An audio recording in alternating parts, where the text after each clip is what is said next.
It almost did for a little bit there when all my tech problems decided to show up within an instant.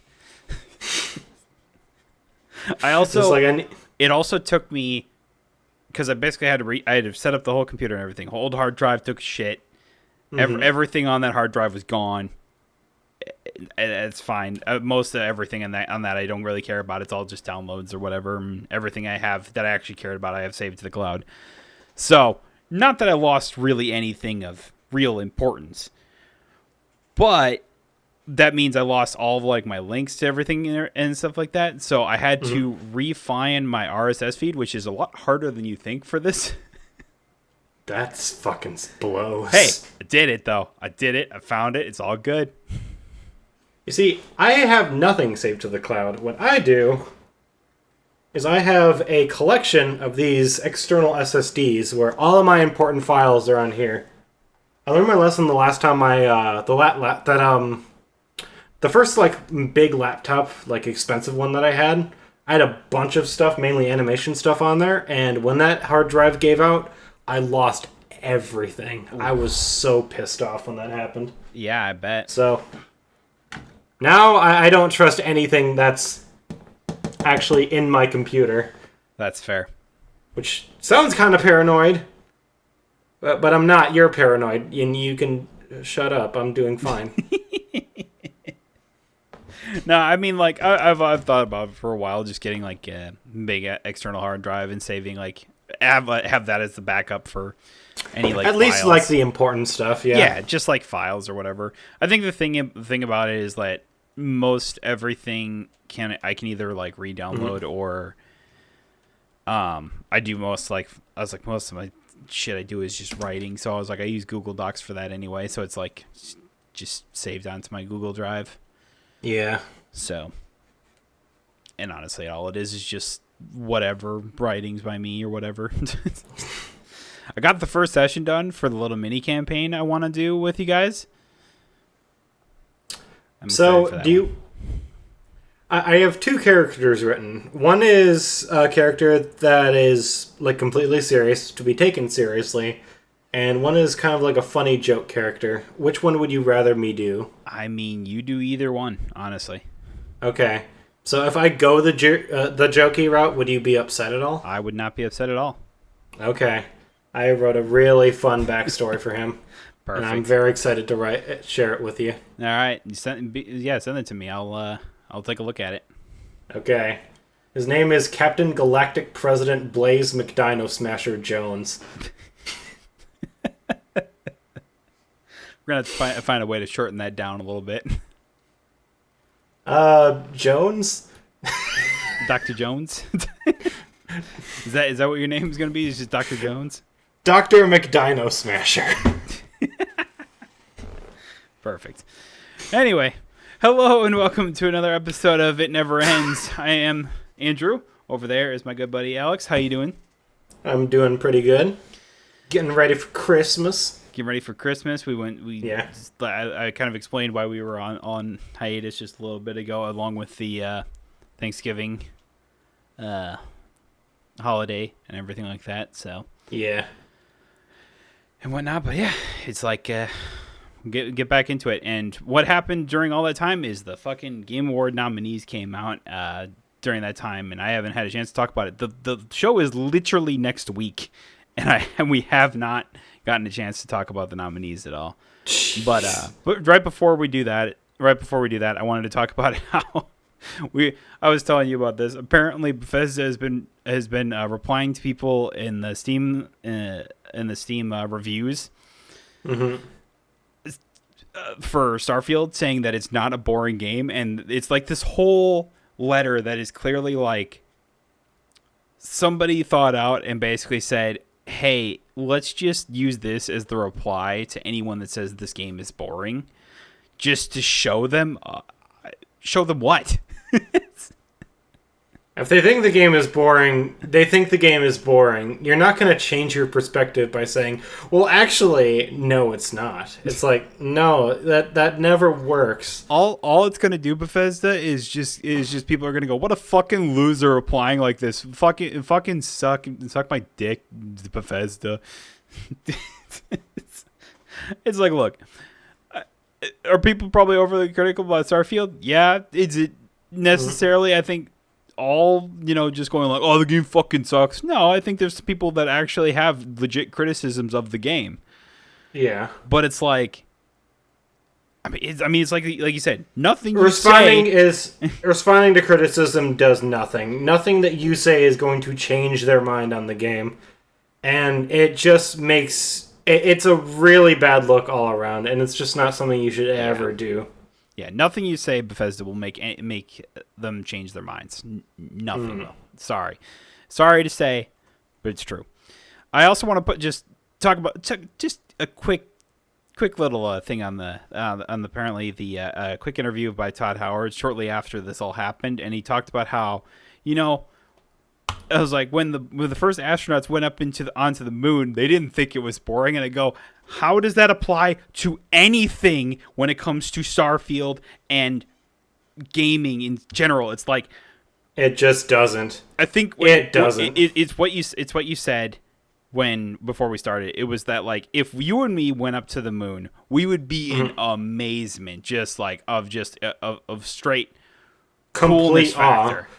It's that sensation of realizing just how small you are in the greater universe. You can't replicate that in a video game, no matter how much you want to. Yeah, you just can't. It's like, oh, well, it's like go around explore, and I go, that's not for everyone, man. It's really not. It's like going to planet and just like saying, it's like, oh, walk around, go explore these things, go find bunch of side quests or whatever. It's like, it's not gonna be for everyone, man. And some people are gonna leave some just like, oh, the game fucking sucks reviews. It's just how it is, man. That's just what you gotta do. It's just you just gotta deal with it. Mm-hmm. I get that maybe Bethesda is really all in on Starfield, and like they want people to love it, they want people to experience it or whatever. Yeah. And they love it, and it's clear that they love it, but at the same time, it's just like some people are just not going to like it. There's games for everyone, and then there's for everyone, and not everyone's going to be into the same thing. That's what I was trying to get at. Yeah. So, it's just how it is. Yeah. So, just a quick little thing. That's all I really wanted to get at with that. Although I will say, I can't, like I said, the letter feels like it was some corporate thing. I will say, potentially AI might have wrote this. Microsoft said Microsoft did say that they're gonna come out and try and do stuff with AI. I don't like that. Well, just real to fast, be fair, but real fast, just the opening things or whatever. It's like. It's just like, greetings, thank you for taking the time to leave a review on Starfield with an exclamation mark. You can fly, you can shoot, you can mine, you can loot. And I go, who starts something like that with that? I want you to imagine. So Microsoft did. I hate to be going back on this point, but they did say they're going to try and do stuff with AI. Imagine if all of Microsoft's like exclusives from here on, they have an AI respond to criticism of their game, being like, actually, it's not bad. Here's why it's good. I feel like you remember that like conversation we had with Clyde on Discord. Yeah, I miss Clyde. I feel like that's the response that's going to be had at all times on the Steam reviews, and they're just going to be a shit show of a fest if that's the case. But yeah, I mean, it also could be very funny. So, yeah. All right, we'll move on from that though. So, like we said, also the Game Awards nominees kind of came out, and I'm not going to run through all of them. Probably just like the main few. Obviously, like the ones that really care about is like, oh, I don't really care about the esports stuff or content creator of the year. Whoa, I don't know how anyone. Honestly, I have no idea how anyone measures that. I don't even think it should be a award, really. That being said, all the controversy that came about because because Iron Mouse was nominated is just silly. It's like, why are we separating VTubers from any other content creator? That's dumb. Yeah, that's silly. Mm-hmm. So, also just a quick overhead thing or whatever. Just because I might feel like that this game doesn't deserve this nominee or something like that, does not mean it does not deserve it. I should say the same thing for myself. We're just speaking purely from our perspective when we talk about these things. Exactly. It's like I don't want to downplay the achievements of certain games because I know there's a few that I'm going to say here that 100%. that I'm going to disagree with, and that's fine. I think I that's the whole point of these things is that that I might not agree with them, but I'm not saying that they don't deserve to be here. I just wanted to lay out that blanket statement that everything I'm basically going to say here, I'm going to lay that out there right there and then. Because I don't want to belittle these games. Some of these games are fantastic and great, and I think that they deserve the nominations that they do. And sometimes I go, maybe I think there could have been a game a little better than that, but it doesn't mean that it doesn't deserve it.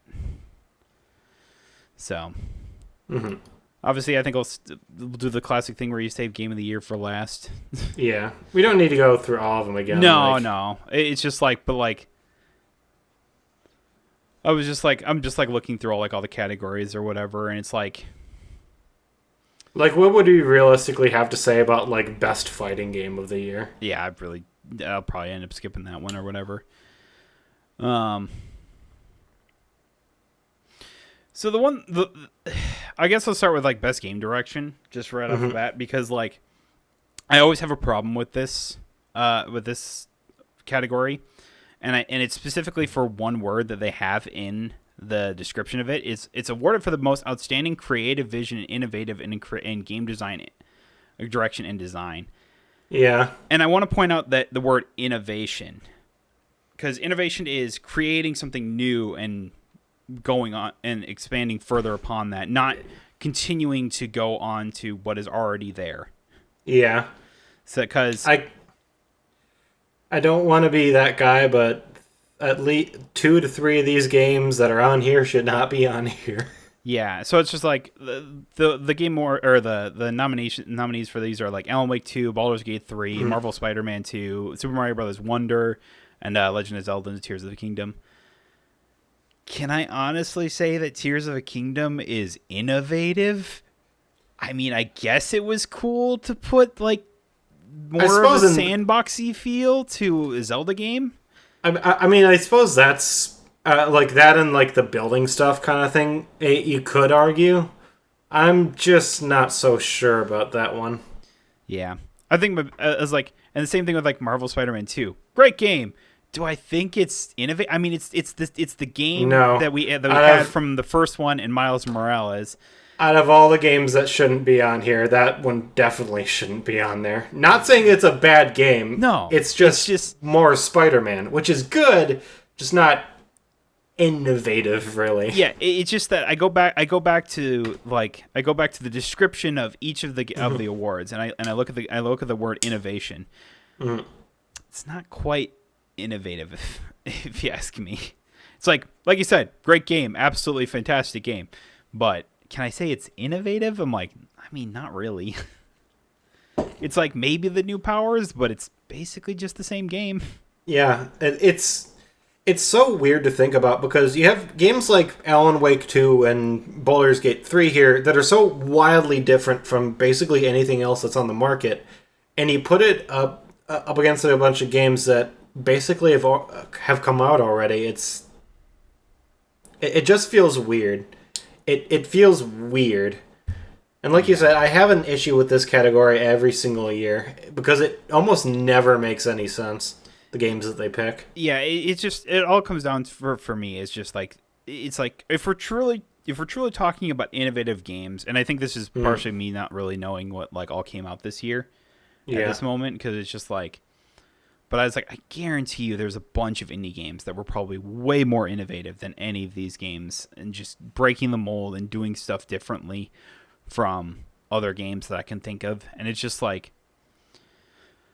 It's like I even point to what was it? Just I was quickly opening up Steam or whatever, and I went to a game. Have you ever heard of the game Wild Frost? No.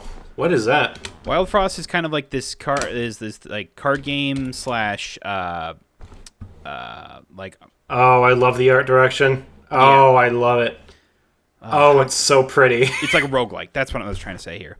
Mm-hmm. And it's kind of different from how most card games play, where it's just like you play out your characters, you buff them up or whatever, and then like someone attacks. It's like you have a countdown thing. It's really having to strategize and think about how you play your board and everything like that. And it's really fun. I've only played a little bit of it, and I want to play some more of it, but I just haven't gotten around to it. And it's like, I think more often than not, games like this are more innovative than like Spider-Man.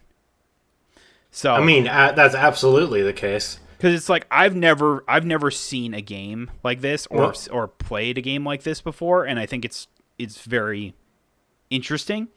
That does not get enough credit, and this is where I oftentimes think that because they link the idea of best game direction with innovation, oftentimes misconstrues what it is, because it's like I think this is where I think it needs to be split into two different categories. Like there can be best game direction and most innovative game.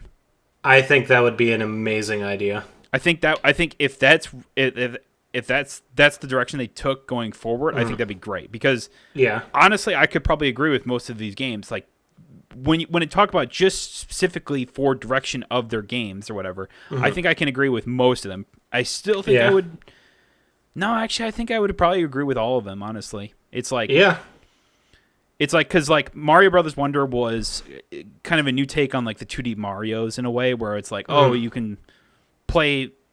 You have to play like the level in two different ways to like see the whole entirety of the level, and wasn't it like you have to like there's like times you'll have to explore the map to find everything. It's not just like revealed to you. Yeah, it's it's very different from other 2D Mario games. That's at least what I've heard about it. Yeah, that's kind of what I've heard about it, and I'm just like, it's kind of cool. So it's like what you said. I think all these games, in terms of game direction, deserve to be here. It's the fact that innovation line is just kind of an outlier, where it feels like a lot of these games just don't do a whole lot to innovate, and I feel like the games industry as a whole could benefit from rewarding new and creative ideas. Yeah, and I have that. That's pretty much what I would say as well. So, I think that's my number one thing about like game direction. So we'll move on from that. Honestly, like I said, I wouldn't know what to put in place of these. Even if I had all the time in the world to think about it, I'm sure I could. Like Wild Frost was one of my examples of that, but we'll move on. Next up, we have Best Narrative, which is Alan Wake 2, Baldur's Gate 3, Cyberpunk 2077, Phantom Liberty, Final Fantasy 16, and Marvel Spider-Man 2. You already know what I'm going to pick for this one. I mean, you're going to pick Alan Wake. Yeah. I would say either Alan Wake or Baldur's Gate 3. At the same time, it's so tough. Fucked, man. Because Final Fantasy 16 has... I know I haven't played it yet. Give me a fucking second. I know it has a great story. Mm-hmm. Here's the thing. Here's what I'm going to say about this. I am okay with any of these games, probably except for Cyberpunk on this list to win. 100%.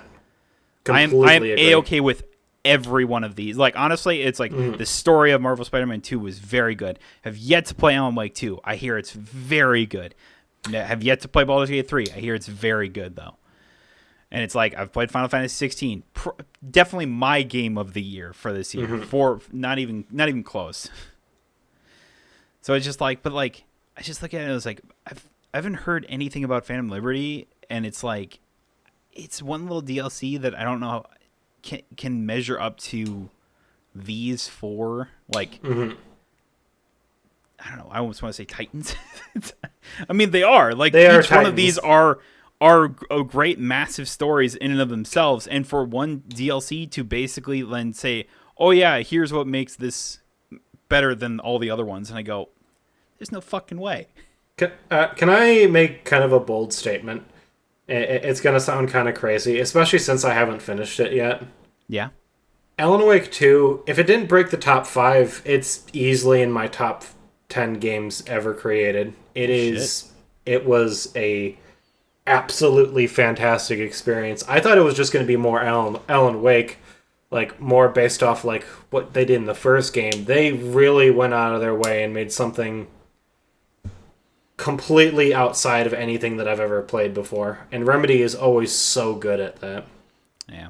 I was like, I did buy Alan Wake 2 because I saw that Epic has like their, I think it was like a Black Friday thing or something like that, like little coupon for like 15% Nice. off. So I was like, I got it for like $30, and I was like, hell yeah. Let me know how you like it when you start playing it. I will hopefully get to it soon. Okay. My hope is that I want it done before Rebirth comes out next year, which is in February. So I want to try and finish it either this month or next month. That's quite a task. Yeah, we'll see if I succeed. But Yeah. I mean, maybe if I just sit down and play it like I did like Marvel Spider-Man 2. It's just like I just sat down and played it for like a whole afternoon, and then I basically finished it right there and then. Nice. So, there's that. So, I mean, yeah, you say Alan Wake 2 for this. I don't. Is like I don't blame you for that. I was like, Alan Wake was one of your favorite games of all times. But I'm still gonna say until I play Alan Wake 2, I'm still gonna say Final Fantasy 16. That's completely fair. I want to acknowledge 100%. Going into this, I have a huge bias. That I'm not going to hide it either. See, I'm the same way too. Yeah.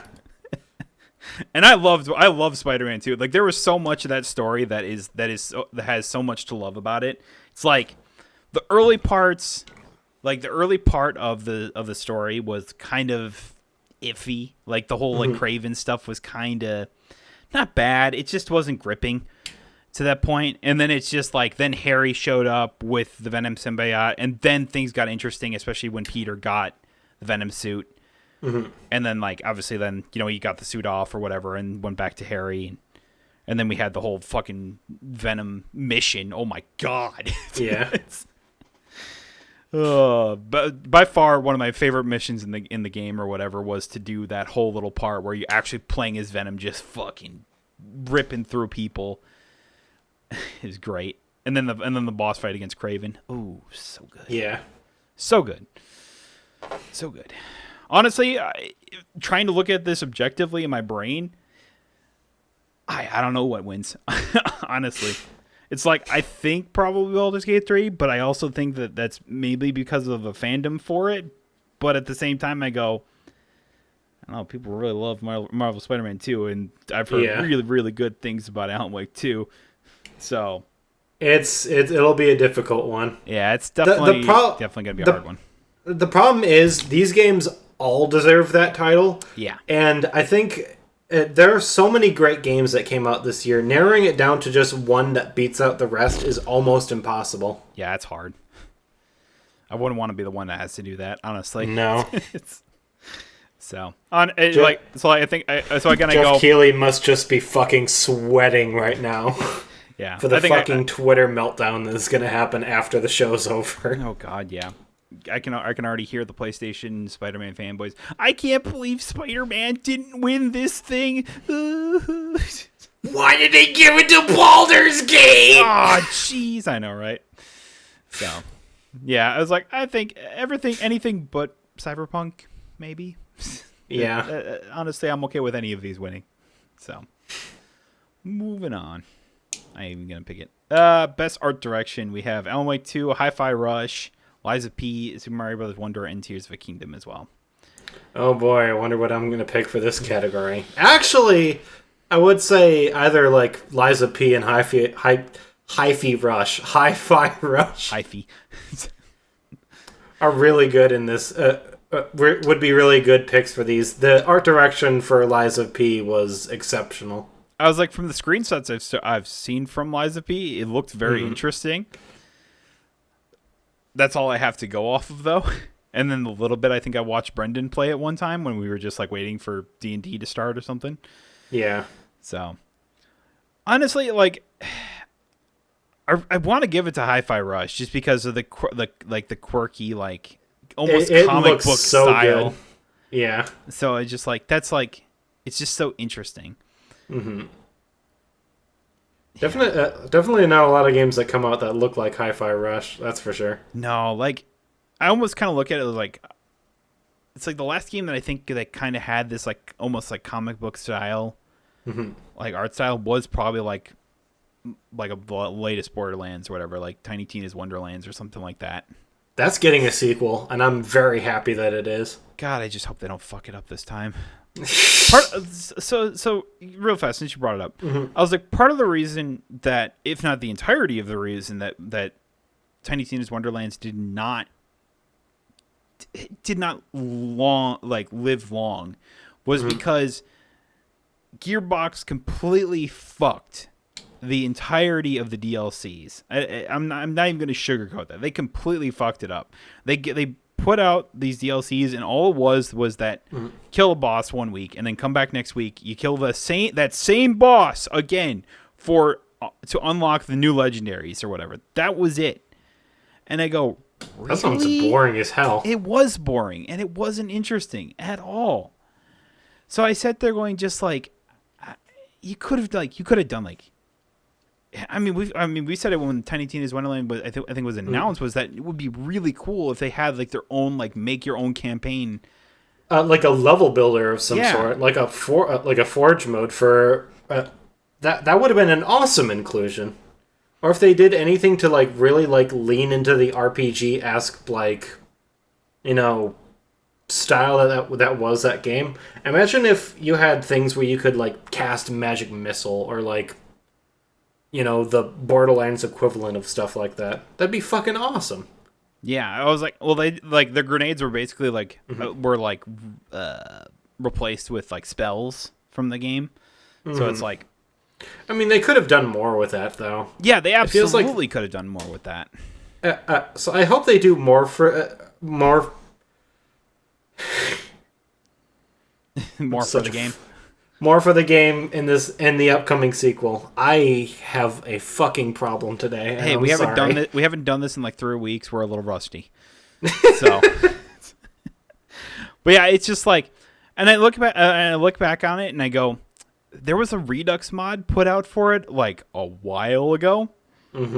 That completely revamps the game in so many different ways and makes it so fun. Like me and my brother always talk about it. It's like if we ever wanted to go back to that game, we would definitely play the Redux mod because it adds like 2 or 3 new classes to the game, along with a bunch of new legendaries, bunch of interesting different kind of guns or whatever like that. Like this, but that's what it needed to stay viable, and like more end game stuff than than just the chaos chambers.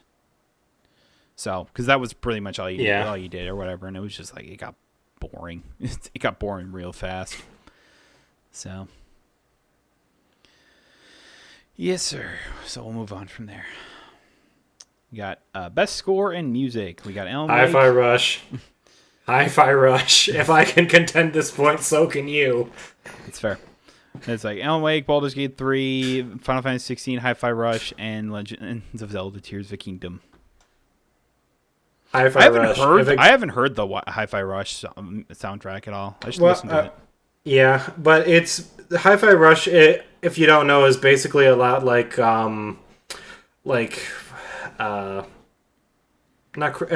kind of like Crypt of the Necrodancer. I would say it's more like a Metal Hellsinger. It's completely based around the game's music, like the movement, the attacking, everything. If it goes to something else, I will be a little bit upset. Not saying these games don't deserve it. It's just, it seems especially appropriate for that game. Yeah. I didn't know that, honestly. There's a lot I just don't know about. I remember Hi-Fi Rush coming out and going, like, everyone saying it was, like, really great. And I go, I'll have to play that, and I never did. You should honestly try it sometime. Like, if you are just, like, I know you have a lot in your backlog already. If you just have, like, an empty, like, day or week sometime next year, just maybe pick it up on, like, a sale and try it out. It's really worth playing, I think. Yeah, I don't doubt it. Yeah, I think I'm going to go with, like, I'm okay with just about any one of these games winning. Yeah. I don't know. Like everyone has like the thing about all 5 of these games is that each of them kind of have their own very distinct type of music. Like the 2 closest probably are like Tears of the Kingdom and Baldur's Gate, just because it's more of like fantasy-esque. Yeah. Like kind of feel to it. Whereas like Final Fantasy 16, I think will always have, again, me being absolutely 100% biased on this, is it just like it has. Whenever I think about like what makes a soundtrack great, and I think it's absolutely what you say about like with like Hi-Fi Rush, it's like the game is based around the music and the sounds and everything like that. And I oftentimes say that Final Fantasy 16 is similar to that. Like each of the songs that play during like especially like the icon fights. The icon fights and the music that happens during that just gets you feeling some kind of way. It's like oh, you're basically looking at 2 kaijus duke it out, and you're also listening to like just people just like this awesome epic soundtrack that's also happening to it. It's just like it just adds to it, and you just go, holy shit, I'm watching 2 titans literally go at it right now, and it's so fucking awesome. Yeah. And it's like I will always like there's one song I don't want to say for spoilers, because it is a spoiler if I even say the name of the song. But it's like it's right toward the end, and it's just like you hear that song and you go, oh, I've listened to this so many times already and I didn't even realize it. And then it's just like, oh, now it means, oh, no. It's just like, it hits different. Yeah. In a way. So I was like, I don't know. That's my general take on that one. But, yeah. All really great nominees for this, though, honestly.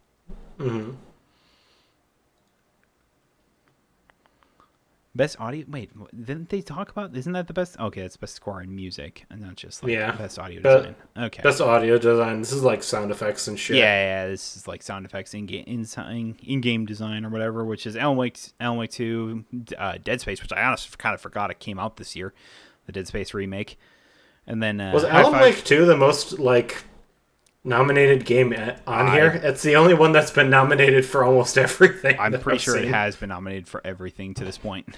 That's awesome. Oh, I'm so happy. Yeah. Even if it doesn't win a whole lot.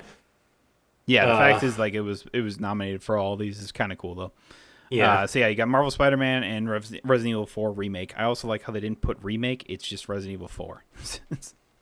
I mean, the same thing with Dead Space. They didn't put Dead Space remake or remaster. They just put... It's just Dead Space, Resident Evil 4. They're both remakes. That's a tough one. Yeah. Because it's like... I mean, for obvious reasons, I'm going to pick Alan Wake 2. I do think the sound effects are quite good, but... Well, it's like... It's from always what like... I can... it's hard to tell with these things, though. And I go here, and here's the thing about this. I always give horror games the edge in this because so much of the game is dependent on the audio.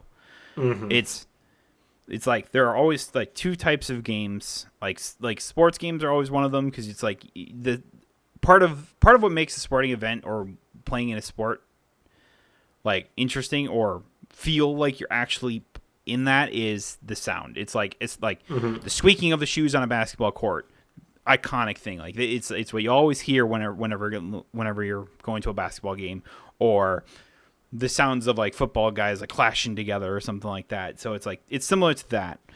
So like horror games, it's like when it comes down to it, it's like games like Dead Space and Alan Wake 2, even Resident Evil. It's like you hear the threat coming before you see the threat. Yeah, it's always how it is.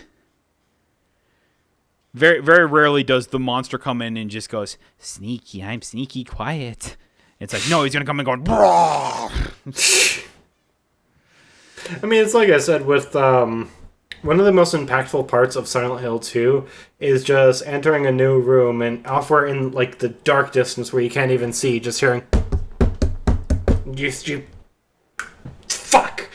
Yeah. Yeah, maybe I didn't portray that super well, but I'm trying. That's great. You know what I'm getting at, though. Yeah, Just like it's that. just like when you think you're in, especially in like horror games, and you think you're in a safe area, and all you hear is, Mhm. doosh, doosh, doosh, doosh, doosh, and it's like boots coming towards you. I'm like, all right, nah, I'm not safe. I remember like during like the Resident Evil 2 remake, I was like the number one thing that scared the shit out of me was hearing Mr. X come down the fucking hallway. He wasn't Yeah. anywhere near me, but the fact is I knew he was close, scared the living piss out of me. So, yeah. It's another tough one though. Mm-hmm.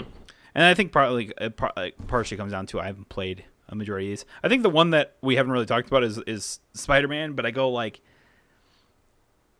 it's Insomniac does an amazing job with, especially with all the Marvel Spider-Man games up to this point, to make it feel like, and You're playing as Spider-Man. but you're that you are Spider-Man, and it's like it does an amazing job going into that, whether it's the hearing the thwips from the web shooters or something like that, or even just like even in like Spider-Man 2, when you're fighting like against the symbiotes, you don't. It's not like you're kicking or punching flesh or anything like that. It's like you're literally hitting goo basically, and it's just like and it's represented in that as well.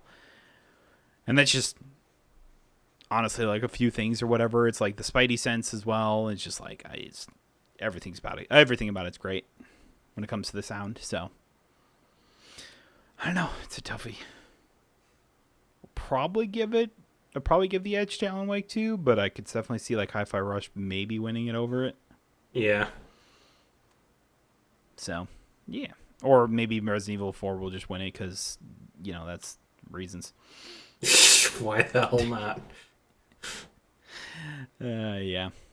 All right, then we got Best Performance. We got Ben Starr. I also hate... Okay, so real fast, just before I start reading these off. They don't have the character like in parentheses that they played on this, and I think that's stupid. A little annoying, yeah. Because I don't know what everyone played on this. It's like Ben Starr I know was Clive, and then what was it, Cameron I'm gonna botch a lot of these names or whatever, but it's like Cameron Morgan. None. Boy, I really fucked that up. Morganon. There you go. Perfect. Don't ignore everything I just said. As obviously Cal Kestis from Jedi Survivor. Idris Elba. Not really sure who he played in Cyberpunk. I'll be honest with you. Yeah. Melanie Liburd. Yep. I assume she played as like she was Officer Saga. She's the main character, basically. I was like, she was basically the main character. Mm-hmm. Neil Newbon for Baldur's Gate 3. Don't know who he played in Baldur's Gate 3. I'm guessing just off instinct that it's... Who is that one super horny dude that everyone was obsessed with? He's on the cover of the game. I don't know. I swear, if his name comes up the moment I look up Baldur's Gate horny dude. What's the name of the guy? He had sex with a bear. That's all I remember. Nikolai Gizalev? Oh, that's from Resident Evil 3. Where the fuck? Due to a bug. It was not due to a bug. What was this? Astarion. Astarion, yeah. Is that who he was? Yeah, that's who he was. Okay. I don't really know who... This is, again, it's just I haven't played any Baldur's Gate 3. I apologize. Yeah, no, Astarion I'm pretty sure was a bard, and he just fucked everything in sight. That's all I know about him. There's that. And then we have Yuri Lowenthal as Peter Parker. So, nice. The classic. Oh, that's a tough... Honestly, this is a toughie. Because I think all these people... sure nailed it out of the park. Two of them, if not three of them, I do not know anything about. But I'm sure they all killed it. I'm gonna be biased and say Ben Starr because I think Clive was absolutely amazing of a character, and I think Ben Starr, his performance and his voice really carried a lot of that character. I am going to be biased as well and pick Melanie for this role. Is this basically all this is going to be? Is that we're just going to be super biased and pick Yeah, from the games that we care about? you know exactly.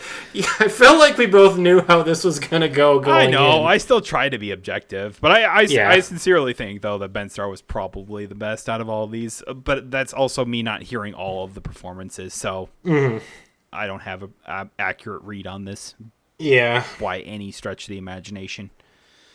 I will say Yuri is always great. I always love hearing him as like Peter. It's like he is literally just Peter Parker at this point. It's like, I mean, he's been voicing Peter Parker in Spider-Man games since how long at this point? Yeah. Can I say real quick? I feel kind of bad for Spider-Man 2, which sounds kind of weird, but Spider-Man 2 was an amazing game. They came out in a year of seriously amazing games. Yeah. And so far, basically every category it's been nominated for, I've just been like, yeah, that was good, but I'd rather it go to something else. Yeah, and that's why, I honestly think that as we continue going through these, like, I think that's the sentiment that a lot of it's going to have is that it's a year of truly amazing games that we've had come out this year. Yeah. But it's going to be overshadowed by just a few absolutely incredible games. What I really hope, once this is all like said and done, I hope game companies don't like freak out over the results, because it was just such a difficult year. It's like if Spider-Man 2 comes out of this winning, let's just say for argument's sake, it comes out winning nothing. I don't want Sony to be like, oh, well, Spider-Man 2 must have been like some massive failure. We need to do so much better for next game. It's like, no, it did good. It was a great game. The problem is it came out this year. Yeah. And I'm gonna give Sony in saying that like they like because it sold so well. Yeah. Is that I couldn't imagine them saying, yeah, Insomniac, we're not gonna make Spider-Man games anymore because it didn't win an award. No, they're not gonna do that. Well, I'm not saying that they wouldn't make Spider-Man games anymore.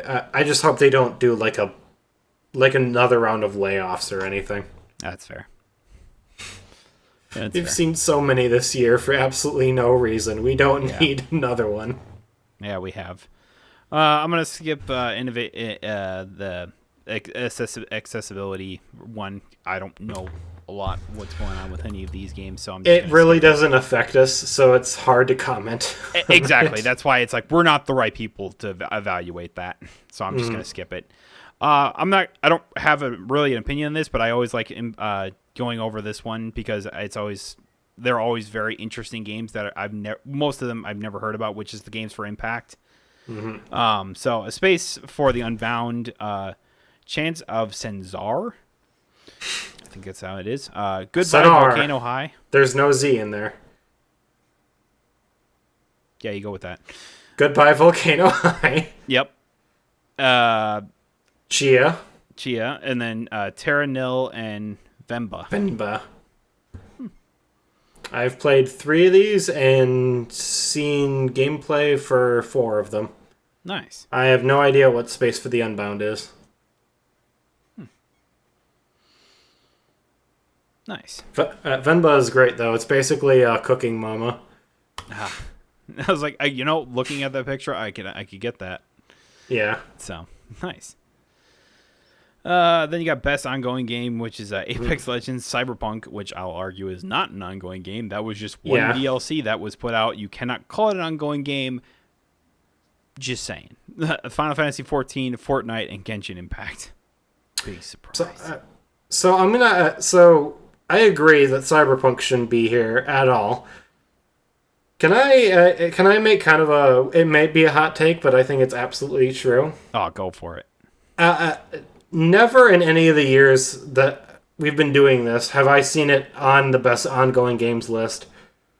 Why isn't Dead by Daylight on here? Like, honestly, I know I'm kind of letting my bias get to me, but honestly, I mean, obviously, like, I know recently this has not been a very popular game, but I'm honestly kind of surprised Destiny is not on here. The thing is, this year and the recent events have not helped its case. So yeah. Maybe probably why it's year? Not. Yeah, maybe next year. I mean, it's always hard, and it's like, what's probably going to win this? Final Fantasy 14 is probably going to win this. Probably. I mean, maybe Fortnite, but all I ever hear is how like amazing 14 is with every expansion. So I sit here going just like, what do I honestly think is going to win? It's going to be 14. I'm just putting it out there. It's like this year we got Chucky, we got the Xenomorph, we got two of the best original chapters they ever released. We got a ton of quality of life features and a lot of feedback and support from the dev team. I kind of do wish Dead by Daylight was on here. It probably wouldn't have won. I'm just saying I think it should be. Yeah, that's probably worthy of a nomination. That's what I would think. Definitely more than Cyberpunk, I'll say that much. Yeah. It's like my number one thing is I can't call it an I can't call it an ongoing game when it has one expansion. It's not. They've had a bunch of updates to fix the game. It's like we should I get that a lot of people, especially in our friend group, really like Cyberpunk. I think Cyberpunk is a good game now. We shouldn't be rewarding game companies for putting out unfinished products and then fixing them later.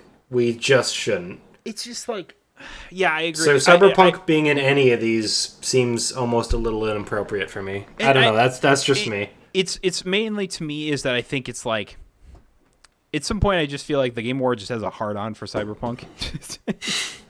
Honestly, that's what it feels like. It really does. It's just like they wanted it to be really good that one year. It fucking sucked, and they couldn't nominate it for Game of the Year, and now they're basically making up for that. And I go, no, don't do that. Please don't do that. Hey, speaking of that, best community support, we have Baldur's Gate 3, Cyberpunk 2077, Destiny 2, probably shouldn't be up there, Final Fantasy 14, and No Man's Sky. Get Destiny 2 the fuck off this list. Any other year, and I would say absolutely Destiny 2 would win it. This is probably the one year I'm going to say, probably not this year. Honestly, everyone always says, like, oh, it's No Man's Sky. It's like it has the best community because they stuck with it or whatever. And I go, I mean, we rewarded them for that already last year. I was like, Baldur's Gate 3 and Final Fantasy 14 are on here too. Yeah, I think it should probably go to one of those. It's probably going to go to Baldur's Gate 3. Yeah. So, I was like, there's so much love for that game, and I'm just like, it's crazy. I get there's a huge dedicated fan base behind Destiny 2. Lightfall sucked. Yeah, a lot of the expansions this year I heard were not the greatest, and then it was like the delay of the major expansion going into next year with following the layoffs at Bungie, and then it's just like, and then it's just like, oh yeah, we'll fill the gap until then, and I go, with what? With expansions that you just made up, so they're not going to be good?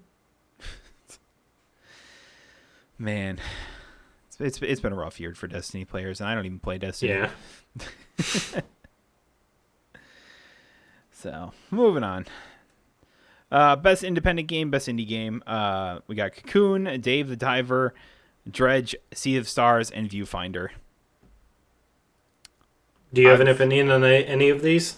My brother has played Sea of Stars, and he thinks it probably should win this, although I have not played any of the other ones. I've seen a bit of Dredge. Dredge looks pretty fun, honestly. I have not seen anything on Dredge. Sea of Stars was really good. Viewfinder was also really good. I really want to play Cocoon. I have not tried that one yet, though.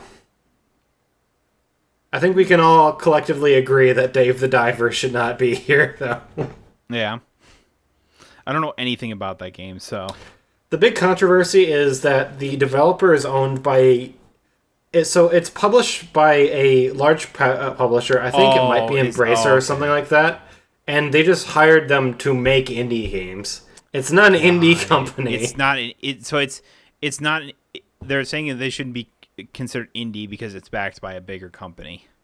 Basically, yeah. Got it. It's like if they put out... That.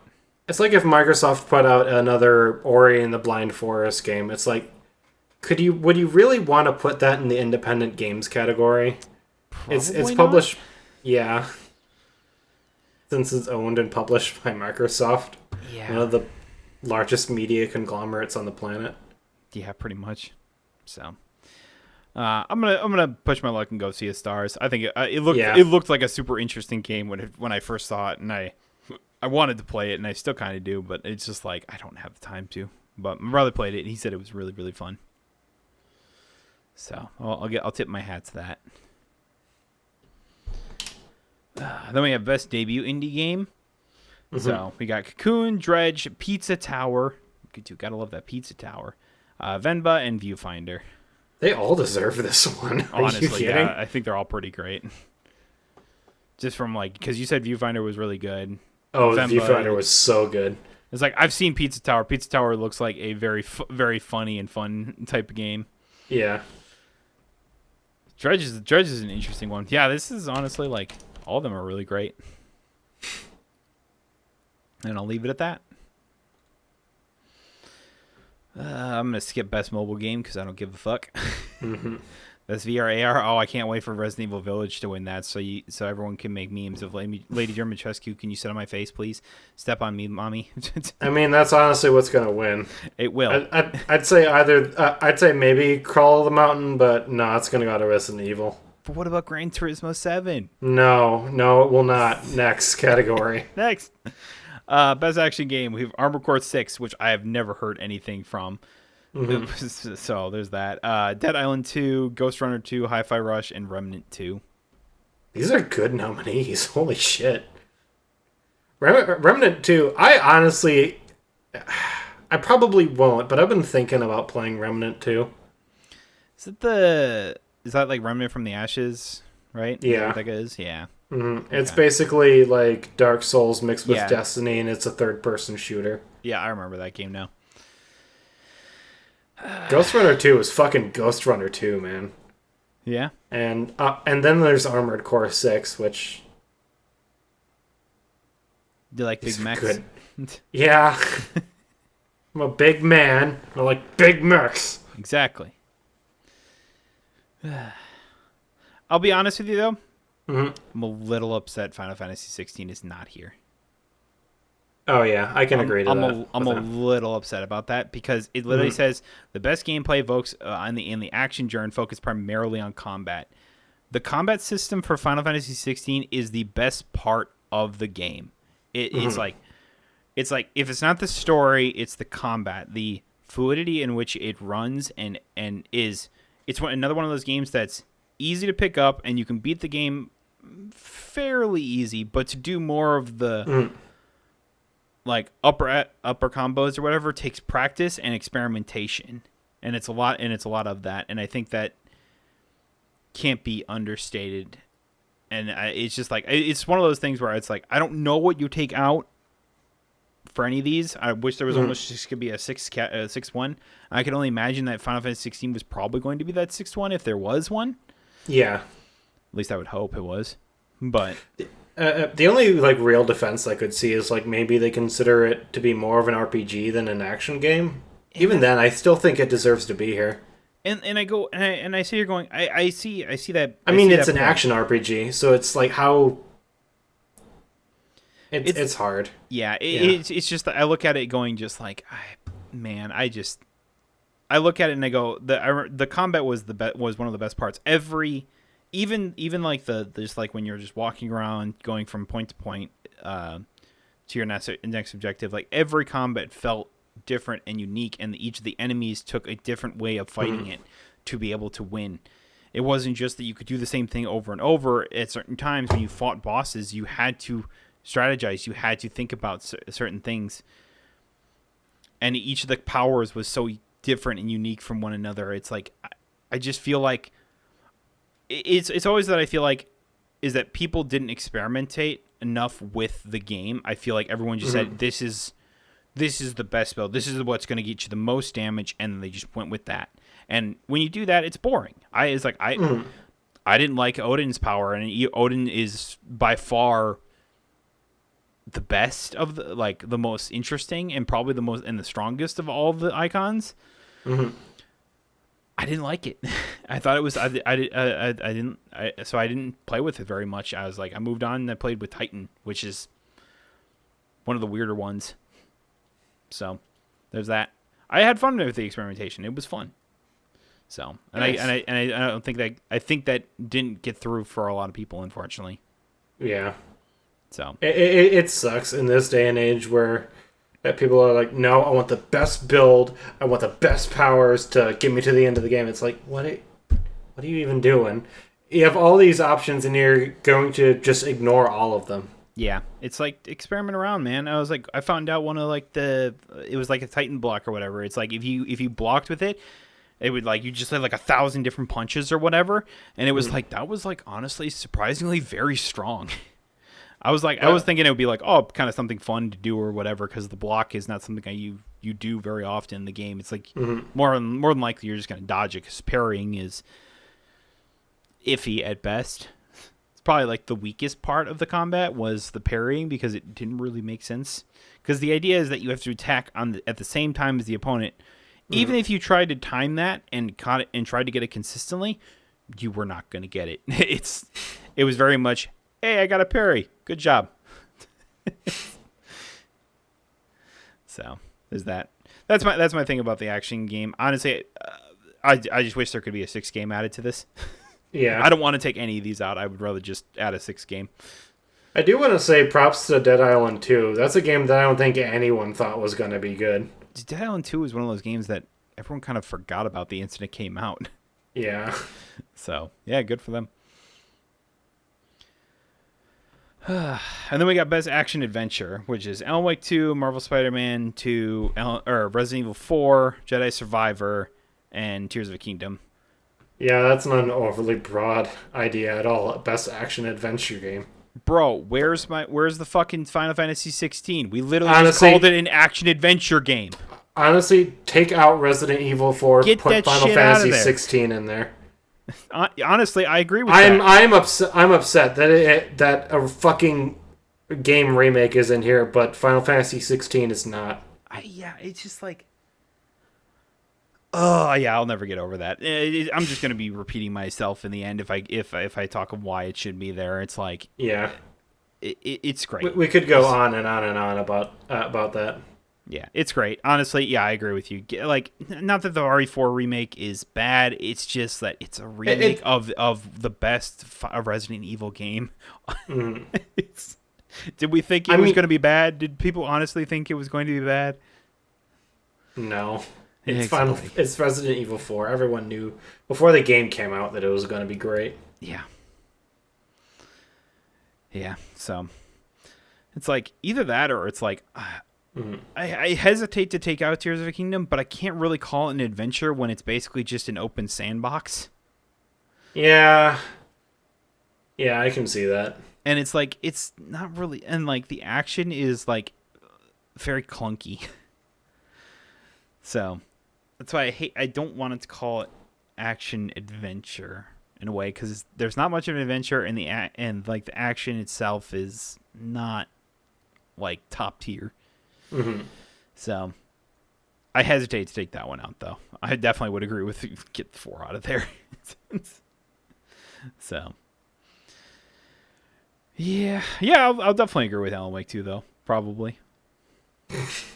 Nice. You already knew what I was gonna pick.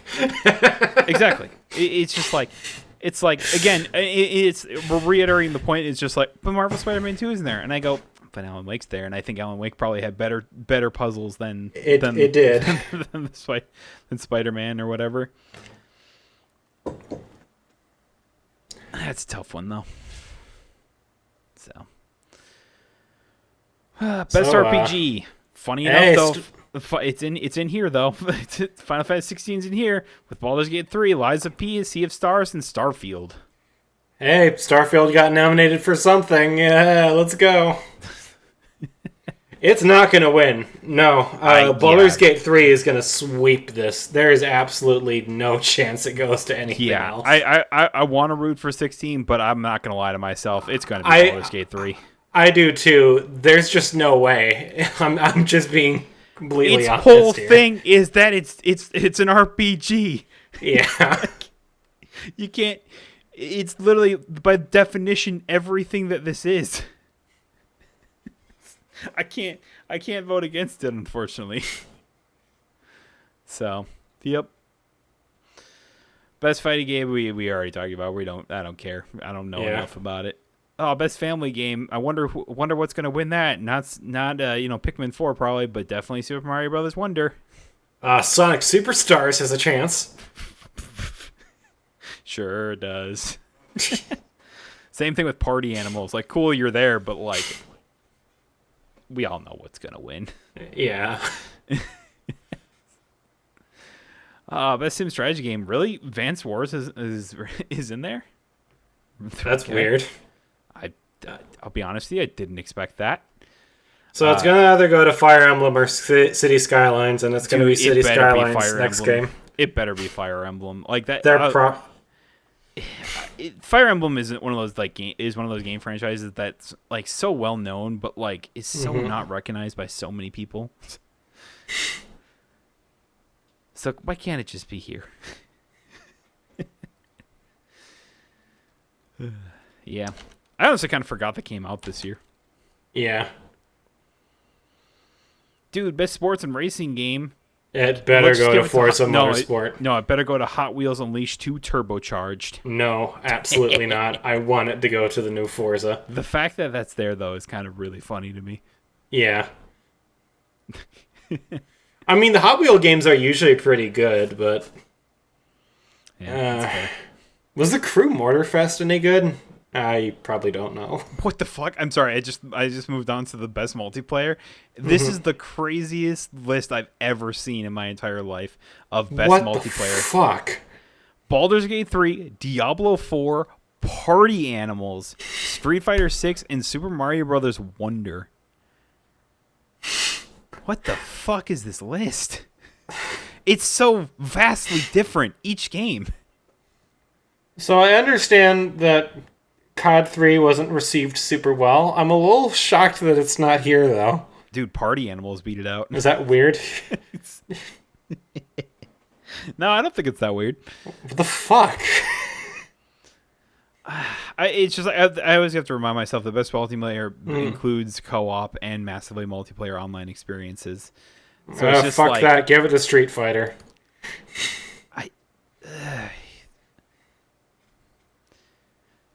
Man, I want to say Diablo 4, but I know I will say this: Diablo 4 wouldn't have got my recommendation if they hadn't made the quality of life updates in Season 2, which they did, and it's a lot better for it. So I'll say that. No, nice. Honestly, sincerely, Season 1 was not bad. It wasn't great though, and I think with the quality of life updates they've done for Season 2 is that they've made it easier to get to level 100. Before, it was such a slog. Me and my brother played with our Season 1 characters for so long. We only hit level 77. That was it. Oh, damn. And we are currently playing Season 2, and I'm on my second character that I've almost maxed to level 100. That's awesome. So it tells you just how fast, how much more experience you get between like level 70 to 100, because that's what they upped. And it's just like, the fact is, people are reaching level 100, and a lot more people are doing so. And I think that it was the idea that I think Blizzard convinced themselves that anyone playing Diablo were always going to just be diehard fans, and we're going to play this constantly, nonstop at all times. Yeah. It's not the case. And they learned very quickly that was not the case, that very much people wanted to get to level 100 and play the end game content that they put out there. But to do that means you didn't have to spend the entire 4 months grinding to level 100 to do so. So, yeah. It's probably going to go to Baldur's Gate 3, though. Mm-hmm. Hey, cool on Party Animals for beating out COD, though. I'm still in shock. I took a look at this list right before I read it, and I went, what the fuck? I was legit in awe, just the difference of games. It's crazy. Oh man, best adaptation. I don't give a shit. Oh man, if Super Mario Brothers beats The Last of Us, that'll be so I mean, it's funny. clearly gonna be The Last of Us. It's like, I can't imagine Super Mario Brothers movie wins. It would be so funny. Oh, if they do the Peaches song when it wins. Oh, that'd be Oh, so I great. want that to be real. I heard Twisted Metal was actually really good too. I Yeah. never saw it, but Dude, Jack Black better be there to sing fucking Peaches if that happens. yeah. Better be fucking there. Bro, but what about the Gran Turismo movie? No. I didn't watch it, nor do I intend to. Yeah, I really don't. We care don't either. talk about the fucking Gran Turismo movie. Yeah, I think the thing about like you were saying with Twisted Metal though, it's that part of the reason why I don't think it really got any like actual people talking about it is because it was on fucking Peacock and nobody gives a shit about Peacock. At the exact same time, they haven't released a Twisted Metal game in Forever? did the PS3 era even get one? I don't think so. It has been so fucking long. If it came out alongside of a Twisted Metal video game, I think it would have gotten more fanfare. It just didn't, so no one cared. Yeah, yeah. Like the last Twisted Metal game came out in 2012. It So did? long ago. Oh, I guess there was one for PS3. It was just called Twisted Metal. That's weird. All right, more you know. Okay. The more you know. But yeah, I can't wait for Last of Us to do that, and then they can promote the Last of Us Part 2 remake. The game that's only 3 years old. I'm gonna hold my tongue on that for now. I'm so upset that that's a thing that they made. I don't care that there's a $10 that there's it's only $10 to upgrade because it should be free. All of that should be free. I don't care if it's just $10. It should be nothing. It's not a remake. They're doing, like I said, I'll hold my tongue. It's just when you look at it, it's like how many different things Sony has and their idea. Let's have Naughty Dog spend time remaking A game that's a game that less literally than is on 4 the years old. PS5. Yeah, it's literally on the PS5, and you can play it right now. Makes absolutely no sense. No fucking sense. What they could have done is fucking gone back and remade like Jack and Daxter or one of the fucking like Sly Cooper games. Do anything else. Like look back at some of those old franchises that you had. It's like Hell, even if they did like a full remake of the original Uncharted, that'd be fucking hype. yeah, They remake anything else than The Last of Us Part 2. just anything else, please. Anyway, moving on from that though. Most anticipated game. I mean, Final Fantasy VII Rebirth, Hades 2, Hades. Like a Dragon, Infinite Wealth, Star Wars Outlaws, and Tekken 8. Hades. I'm really excited for Hades, but bro, I'm really excited for Rebirth. No. I'm so excited for Rebirth, dude. That's fair. I mean, I think there's a certain level of hype for basically all of these games. Oh yeah, I think everyone is like kind of interested in at least one of these. I think Star Wars Outlaws actually looks pretty dope. I haven't talked about it much, but Then have we really only gotten like that one trailer for it though? Yeah, it looked cool there though. Yeah, I mean, here's the thing: this is Ubisoft, and Ubisoft always makes really good trailers. Yeah. Doesn't mean the game's necessarily gonna be good though. I wonder why Avatar: Frontiers of Pandora isn't on here. Isn't it out this month? Is it? I thought it came out this month. Yeah, it releases December 7th. Oh well, shit. That's why it's not on this list. Fuck. All right. So, nah. Oh. It's about a week from now. I'm actually quite looking forward to that game. I think that one looks really good. Dude, I actually got around to watching Avatar: Way of Water. Mm-hmm. It was okay. Yeah, I agree. Not the biggest fan. I'm probably never gonna rewatch it ever. Completely agree. Anyway, so Yeah, I was like, I agree with you. I was like, Hades 2, I think, is definitely one of my more hyped games of the year. But dude, I'm so fucking excited for Rebirth. Call me a fanboy all you want, but fuck, I'm so excited. I actually have kind of a hot take when it comes to one of these games on here. So I think it's fine to be excited for Like a Dragon. We get a new Yakuza game every single year. It kind of takes away from the hype a little bit, I think. But the thing about all these games is that I always hear is that they're always fantastic. It's like they're always just fun. Maybe, but it's more annualized than Call of Duty at this point. I know what you mean. They announce two like a Dragon games at the same time? They announced like 3 of them, and we got 2 new Yakuza games this year. And it's like, I'm not going to judge anyone for being a fan of the series, but it's like, you'll never find someone who's like, oh man, it's been such a long time since we've had a new Yakuza game. No, we get one all the fucking time.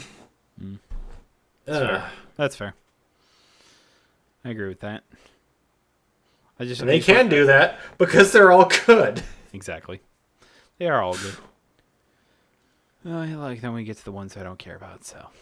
Hey, let's go. All right. Yeah, because it's a content creator, esports. I really don't give a shit. All right. I've only ever heard of one of these content creators. And I don't care to talk about it, honestly. Yep. 100% agree. So it's just like, it's always like that idea that just real, like, how can you honestly judge content creator of the year? Like, sincerely, how in the world do you judge that? And then be able to give someone an award. That's my number one thing about that award. It's like, you can't legitimately judge something on that. It's like, oh, you can judge them on popularity or growth or anything like that. Like, but yeah, it's just it's a title I would not just give out in a year-to-year basis. Yeah. Like, I think it's like if you listed a bunch of like channels or whatever and say, hey, we all won, or we all got nominated, or whatever, we all basically shared this title or whatever, then that's fine. If they did definitively say that one person is the content creator of the year, I think is just so. It's dumb. What I think they should do is do like kind of like an Oscars type of thing where it's like, and here we're gonna celebrate some of the most like recognizable content creators of the year. Instead of just making it an award, just do like show some like clips or some like memorable moments of these creators from last year. If they want to do this, that they should have like subcategories in it. It's like content creator for their specific type of content that they create, and like list a bunch of people in that as well. Even then, I still hesitate to do that, because what makes this person better than this person in this kind of content? You know, like when it comes to gaming, it's like, what makes PewDiePie better than fucking, I don't know, who's another big like gaming content? Markiplier? Sure. So I didn't really want to say Markiplier, but Jacksepticeye. I don't know. Anyway, moving on. And anyway, moving on. We're moving on. Moving on to the game of the year, the one that I skipped at the beginning. So, game of the year, we have Alan Wake 2, Baldur's Gate 3, Marvel Spider-Man 2, Resident Evil 4, Super Mario Bros. Wonder, and Tears of a Kingdom. You see, I'm in a conundrum because I know what I want to win, and I know what's going to win. Yeah. Like, it's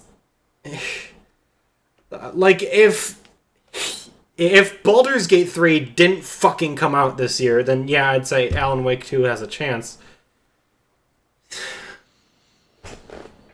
It's like you put anything up against Baldur's Gate 3 and it's gonna lose. We've had so many good games this year. Yeah, and this is why, and again, it goes back to our point that great games got overshadowed by amazing games. So, I don't know, here's my whole thing. Resident Evil 4 should not be here. Super Mario Bros. Wonder should not be here. Agree. It's a great game. I'm sure it's a lot of fun. I don't care to play it. I'm, again, sure it's great. I just don't think that could qualify for game. Well, not that it couldn't qualify for Game of the Year, but I shouldn't say it like that. I just don't think it's Game of the Year worthy. I mean, the big one that would say is Resident Evil 4. That's the big thing that's really coming to me. Just because you remade a game that was already good, you shouldn't get rewarded for that because everyone knew it was going to be good already. And this is why I go. It's like I feel like Game of the Year should exclude like remakes and remasters, which is weird. 100% agreed. Specifically one for one shots of remakes and remasters because it's because if I say this the next year when Rebirth comes out, I'll have to say the same thing. But in essence, Rebirth is something different from what Final Fantasy VII is. It's using the same characters, but it's telling a different story in a different kind of game. It's telling a different story. Its gameplay is completely different. It's not a 1-to-1 remake. Resident Evil 4 is. Yeah, that's why I have to put the stipulation that remakes that are 1-for-1s, I think, should not be here. It's like, I get they changed some aspects of Resident Evil 4, up quality of life updates as well from the original. It is not so different. It is not so different. It is not so like recognizably different that people see it as a different game. Exactly. It's like for like the original Resident Evil 2 and 3, you could maybe say that. For Resident Evil 4, you just can't. Yeah. So it's like, I don't doubt it's a good game, but again, did we think it wasn't? And so it's just like, I don't think it should be here. I think you can get that out. I think Super Mario Brothers Wonder, again, not that I don't think it doesn't deserve it, but it's like, it's just, I don't think it is worthy of it. I think that Final Fantasy 16 should be here for one of the games. What should the other one be then? See, that's my number one thing is I don't know what the last game is. Hi-Fi Rush. Sure. I don't know if I can. I don't know. Let me take a look at what games came out this year. Lies of P.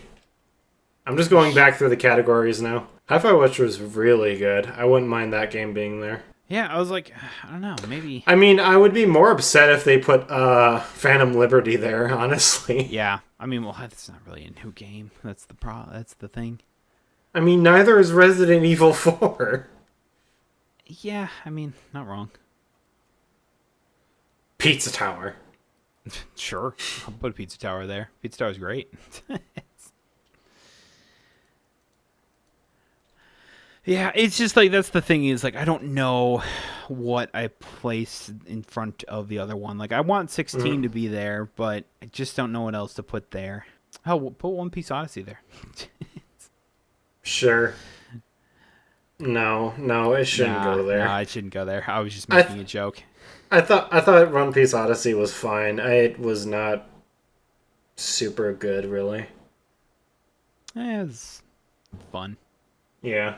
I'll put Kerbal Space Program 2 there. Don't actually do that. That was a terrible game, I heard. Which game? It was Kerbal Space Program. The main reason it was considered really bad is because it came out very, very, very, very broken. Yo, real talk though, Ravenbound. Ravenbound was really fun. What in the fuck? Did you ever play Curse of the Dead God? No. I never got around to playing that one. It's made by the same makers of Curse of the Dead Gods, and it has like a similar combat style, but it's like kind of like a co-op experience when it comes to that, and it's actually really fun. Okay. Highly suggest checking it out. Those are the Game Awards. Oh yeah, this game. Oh, you know what? What? Darkest Dungeon 2. Put it right there. Game of the Year. I forgot that came out this year. You did, yeah. Why did that not get nominated for anything? Dude, it should have got nominated for one of the best indie games. You want to know why it didn't, though? And I think it's absolutely stupid. Is because originally it came out in early access only on the Epic Game Store, which got a lot of people fucking mad about that because for whatever reason PC gamers fucking hate the Epic Game Store. I don't think it's the greatest thing of all time, but I mean, you shouldn't judge games based off it, certainly. I know, but it's like they had a year exclusivity on the Epic Game Store. Their sales were not nearly as well as they wanted it to be for the early access part. And even though it's a fantastic game, When did it go into early access? Was I don't that this remember. year? It's on Steam now, but I know. It has the official release date for May 8th. I'm just wondering, did it go into early access last year? actually, that's a good question. Did it? It was last year. Okay, yeah, that's right. It was Yeah, October 26th. That's right. That's right. That's right. that's why. That's right. That's right. It was the Steam release was this year. I mean, maybe we can just go with 5. Sure. I don't know. At that point, it's like just keep wondering, I guess. Then Yeah. it's like sure, just get RE4 out there and please put 16. That's all I want. Yeah. What honestly probably wins it, bro? It's probably gonna be Baldur's Gate 3. I mean, not probably. It's definitely going to be Baldur's Gate 3. I will be, if Alan Wake beats Baldur's Gate, I will be shocked. I will be pissing and shitting and crying tears of joy. That's fair. So, yeah. I mean, that's pretty much all the ones it's pretty much everything except for like the esports content. Whenever we talked about that. So, I don't know. You think Rockstar will put out that trailer that they teased for No. GTA 6? No, I don't. I think they're going to make some cool reveals, but I don't know. I don't expect to see GTA 6 there. I don't know. They announced that in December they're gonna have a trailer. They're gonna have their first trailer for GTA 6. Maybe then. It would be the stage to do it.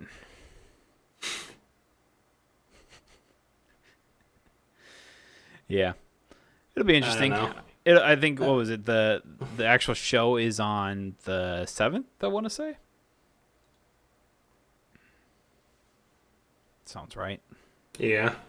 So I want to say I hope it's better than last year's show because last year's was not very good, but that's right. Yeah, it is December 7th, so that's the next Thursday as we're recording this. So this will be out. Yep. This will be out the few days before that. So we'll see. I'm sure it'll be a good show still. Yeah. It's just it's always hard. It's always hard to like say, like, especially because you like kind of talked about last year. It's like the thing about last year is like, and every year since basically like, I mean like even 2001.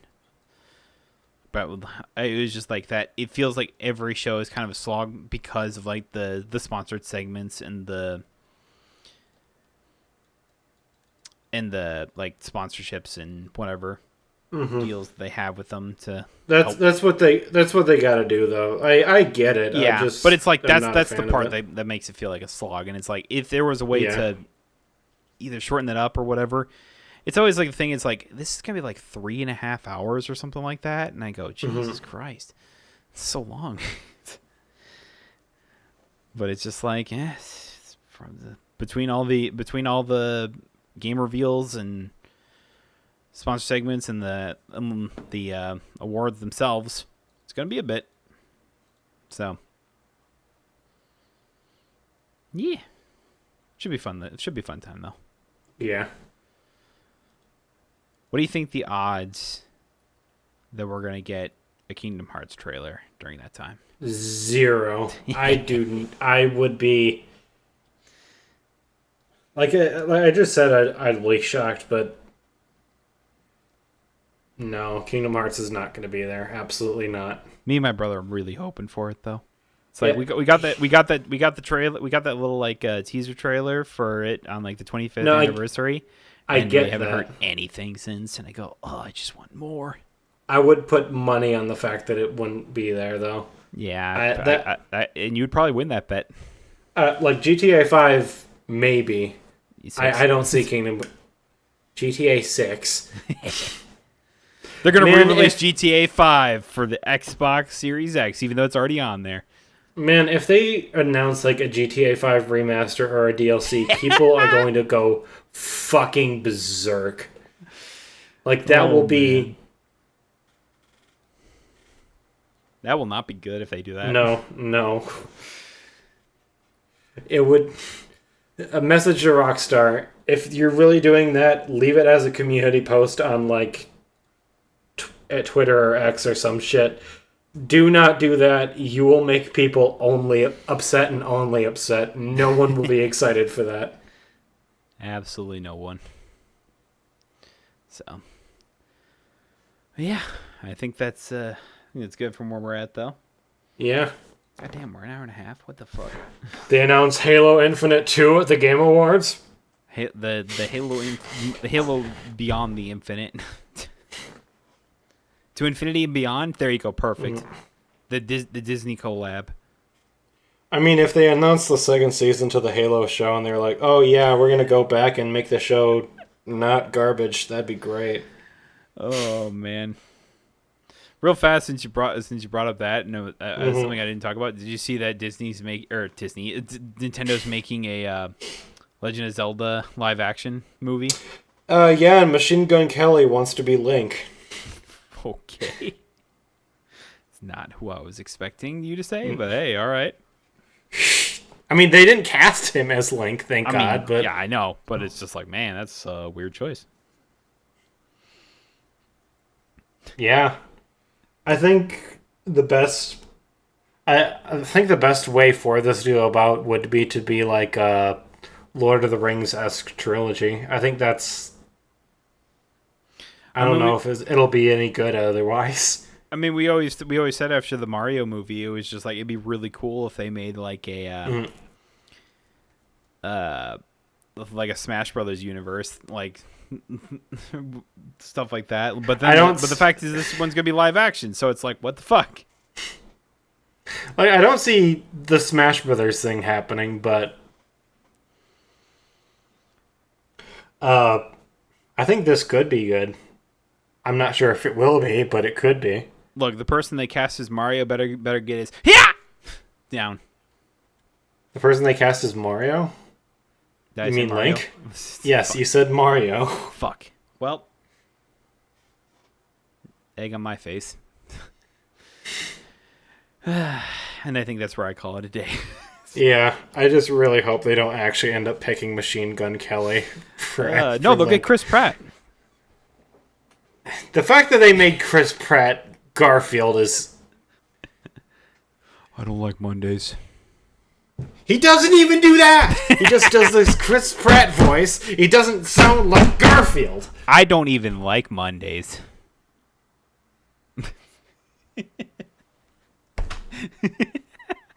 Anyway, thank you all so much for watching or listening to another episode of It Never Ends. We'll see y'all next week as we talk about probably the Game Awards, because they'll have actually happened. So upset. I'm so upset. Are you so upset about the Garfield stuff or my Garfield stuff? Garfield? No, your impression of Garfield is better than Chris Pratt's impression of Garfield, and they hired him to make that movie. Hey, the top tier voice actor of Chris Pratt.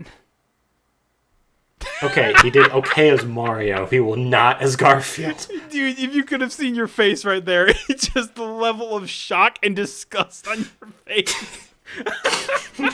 When after I said that was perfect.